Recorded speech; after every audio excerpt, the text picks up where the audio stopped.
Harga emas perhiasan di Palembang terus meroket. Hari ini 26 Januari tembus 16,4 juta rupiah per suku.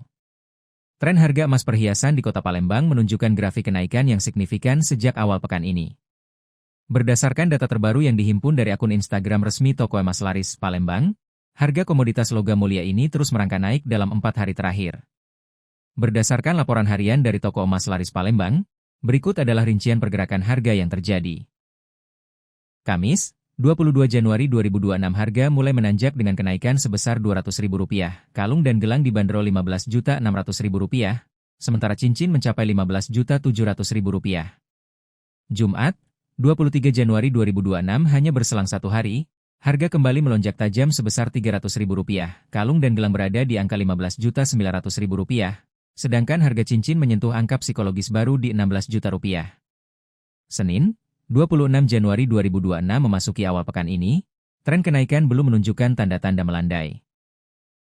Harga kalung dan gelang kini berada di angka Rp16.300.000, sementara untuk jenis cincin mencapai harga tertinggi di Rp16.400.000.